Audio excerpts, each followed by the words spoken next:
bannaanbaxa ka sameeyey magaalada muqdisho saan la wada soconaba dastuurka jamhuuriyadda federaalka soomaaliya u banaynayaa bannaanbax nabadeed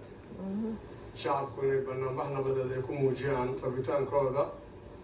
waxaasan dee aan mamnuuc ka ah bannaanbax rabshado wato sidaa darteed bannaanbax in wax lagu gubo wax lagu burburiyo hanti ummadeed lagu baabi'iyo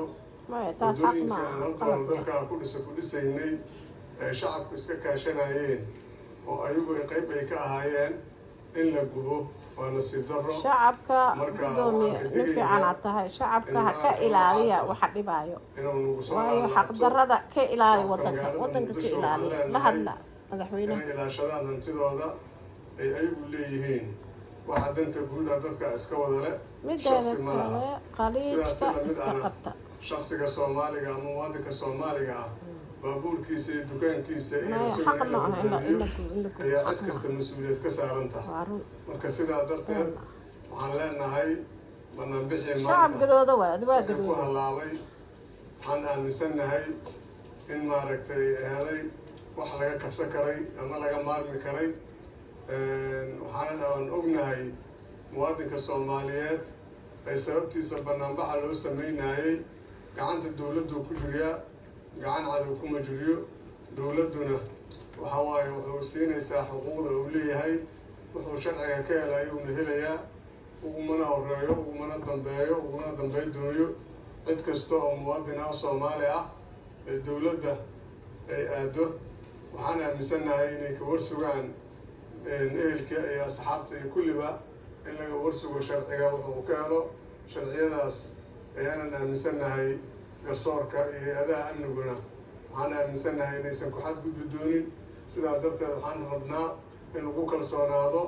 sharcigu cid gaara ma laha qof gaarana ma laha Soomaaliya oo dhan uu ka dhexeeya marka inaan ilaalino sharcigana waa laga maarmaan si uu nooga halaabin waxna aysan nooga halaabin sidaas la mid ah waxaan ku baaqayaa waan shacabka guud ahaan ugu baaqayaa dhacdo kastoo dhacayso markay dhacayso in qofku aysan caqliyadiisa naga wada tegin ay foojignaan aan muujino si aan u badbaadino maaragtay ummadayna iyo hantidoodaba inaan u badbaadino waxaan ogsoonahay maanta dad badanna waxbaa u gaargaaray maaragtay hanti badanna waxbaa gaargaaray sida la ii sheegayo taasna waxaan rabaa guddoomiyaasha degmooyinka ee gobolka Banaadir oo horkacaya guddoomiye ku-xigeenka amniga siyaasadda in kormeer lagu soo sameeyo goobihii ayaga ay wax ka dhaceen wixii maaragtay burbur ah oo meelahaas ka muuqdo iyo wixii nadaafad darro ah meelahaas yeelana in si degdeg ah nadaafadda wax looga qabto ayaan taas soo jeedinaya ayagana guddoomiyaasha degmooyinka haddii ilaa yidhaahdo waxaan kaloo leeyahay aan sharciga ku kalsoonaano aan sharciga sugno wax nooga halaabi doono ma jiraan haddii ilaa yidhaahdo marka cid kastana waxaan leeyahay maaragtay aan u hoggaansanaano sharciga aan u hoggaansanaano dowladnimaduna waxay ka wada dhexaysaa shacabka annagay naga wada dhexaysaa inaan ilaashanana annagaa nagala rabaa wax kastoo wuxu dhimaayna dowladnimada inaan ka hortagna annagaa nagala rabaa marka aad iyo aad aan uga xumahay ka guddoomiye gobol Banaadir ahaan iyo ka duq magaalo ahaanba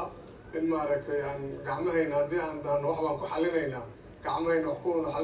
ku xalismi maayaan in wax nooga xumaadaan mooyaane marka sidaa darteed jihooyin kale ama dareere kaloo badan oo la maraa la heli karaa kuwaasi aan marno oo aan ku raadino waxa waxaan rabno waa ku gaari karaynaa haddii